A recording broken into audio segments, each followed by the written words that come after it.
Assalamualaikum warahmatullahi wabarakatuh. Berjumpa lagi bersama saya, Anissa Putri Rahayu. Pada kesempatan kali ini, kita akan membahas mengenai hierarki kebutuhan dalam novel Pesantren Impian karya Asma Nadia. Penelitian ini bertujuan untuk mendeskripsikan refleksi diri tokoh dalam novel Pesantren Impian karya Asma Nadia yang dikaitkan dengan motivasi diri serta pemenuhan hierarki kebutuhan. Di sini saya akan memaparkan mengenai pemenuhan hierarki kebutuhan tokoh, motivasi tokoh, dan karakteristik tokoh setelah merefleksi diri. Hierarki kebutuhan yang terpenuhi dalam novel Pesantren Impian karya Asma Nadia ini meliputi kebutuhan fisiologis, kebutuhan rasa aman, kebutuhan rasa yang dimiliki dan memiliki, kebutuhan harga diri, dan aktualisasi diri. Sedangkan motivasi tokoh untuk merefleksi diri merupakan dorongan atau keinginan tokoh untuk mendapatkan sesuatu. Dalam hal ini adalah kehidupan yang lebih baik di masa mendatang. Tokoh yang merefleksi diri menunjukkan karakteristik yang berbeda-beda, mulai dari perubahan penampilan sampai pada psikologi tokoh. Nah, pemenuhan hierarki kebutuhan yang pertama adalah kebutuhan fisiologis. Kebutuhan-kebutuhan dasar atau kebutuhan fisiologis tokoh dalam novel Pesantren Impian dapat ditemukan dalam kutipan novel seperti kebutuhan makan, minum, tidur, dan lain sebagainya. Hal ini dapat dilihat dari kutipan novel yang sudah saya cantumkan dalam PPT ini. Sudah Ustadz Agam menenangkan sambil tersenyum. Waktunya sholat Isya. Setelah makan malam, adik-adik akan diantar ke kamar masing-masing. Sekarang, mari kita sholat. Selanjutnya, yang kedua itu adalah kebutuhan rasa aman.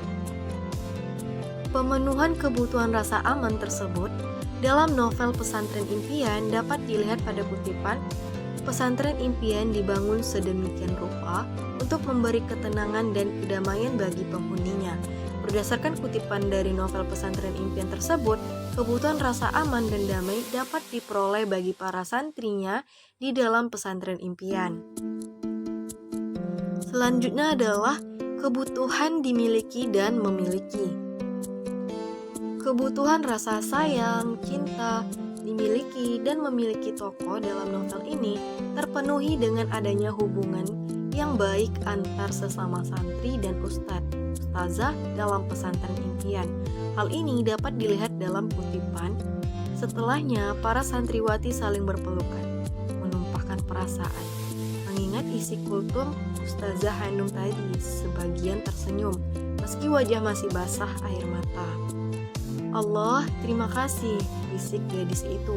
Berawal dari kehamilan yang mendorongnya mencari tempat pelarian, ia justru menemukan sahabat-sahabat sejati di sini. Berdasarkan kutipan tersebut, kebutuhan dimiliki dan memiliki para santri dalam pesantren impian terlihat dari hubungan harmonis antara sesama santriwan dan santriwati. Perasaan saling peduli dan saling memiliki mempererat ikatan kekeluargaan dalam pesantren impian. Dan yang keempat adalah kebutuhan harga diri. Perwujudan dari penerimaan baik orang lain atas diri seseorang sebagai bentuk dari penghargaan atau penghormatan teraktualisasi dalam berbagai bentuk, seperti diangkat menjadi salah satu tokoh penting dalam masyarakat melalui pernikahan dan lain sebagainya. Hal ini juga terlihat dalam cerita novel Pesantren Impian. Penghargaan atas diri tokoh si gadis terlihat saat Ustazah Umar berniat menikahi gadis tersebut, seperti kutipan yang berada di dalam novel tersebut. Ya, sebuah lamaran yang disampaikan Umar di hadapan Tengku Budiman, Ustazah Agam, dan istrinya. Sampai saat ini pun, ia masih tak mengerti apa yang terjadi. Kenapa lelaki yang kini duduk di sampingnya dalam pesawat ke Jakarta memilihnya untuk mengarungi kehidupan bersama. Yang kelima, kebutuhan aktualisasi diri. Kebutuhan ini merupakan puncak dari potensi manusia dan pengembangan potensi pada individu. Orang-orang yang mampu mengaktualisasikan diri adalah orang yang mampu mengamati realitas secara efisien dan cermat. Hal ini dapat dilihat dalam kutipan novel, Sisi dan Inong akan melanjutkan hidup, barangkali membuka usaha kecil-kecilan. Modal awal untuk sementara akan dipinjam Sisi dari papanya. Belakangan Sisi menawari gadis itu ikut ke Jakarta dan membantu usaha yang akan dirintis. Belum ada jawaban, tapi Iin tampak mempertimbangkan tawaran Sisi. Dari kutipan yang menggambarkan harapan dan keinginan tokoh di kehidupan setelah keluar dari pesantren impian, tokoh Iin dapat melihat realita secara efisien, terlihat saat ia mempertimbangkan tawaran pekerjaan yang diberikan oleh sahabatnya Sisi.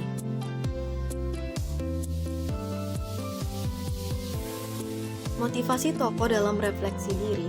Motivasi yang ada dalam novel merupakan motivasi yang disebabkan karena keinginan tokoh untuk mendapatkan sesuatu.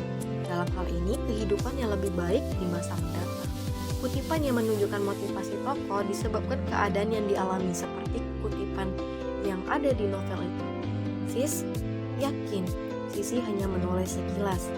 Iya, lo pikir gue lagi ngapain? Tapi kenapa? Bosen hidup begini. Gadis belasan tahun itu menarik nafas panjang. Gue pengen melakukan hal lain. Nah, selanjutnya itu ada refleksi diri tokoh.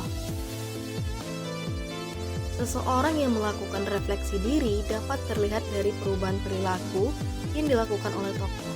Nah, refleksi diri tokoh dalam novel Pesantren Impian dimulai dengan keinginan mereka untuk tinggal di PI. Di sanalah tempat yang tepat untuk mulai memperbaiki diri. Semua santri dalam PI mengawali refleksi diri dengan mengubah penampilan mereka menjadi lebih tertutup dan religius. Ini sesuai dengan kutipan. Ketika sampai tadi, setelah mandi, para pendatang putri langsung mengenakan busana muslimah yang disediakan pesantren. Sedang penghuni putra memakai baju koko dan celana panjang longgar atau sarung. Setelah itu semua santri lebih rajin dalam beribadah bersama. Dan yang terakhir adalah karakteristik tokoh setelah merefleksi diri.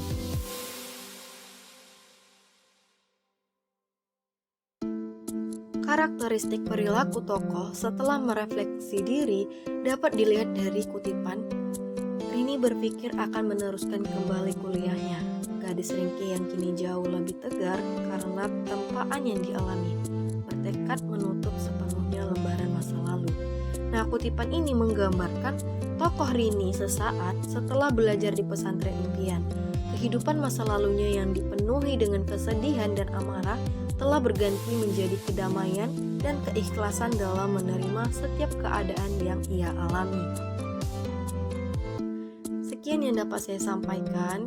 Mohon maaf apabila ada kekurangan dan terima kasih. Assalamualaikum warahmatullahi wabarakatuh.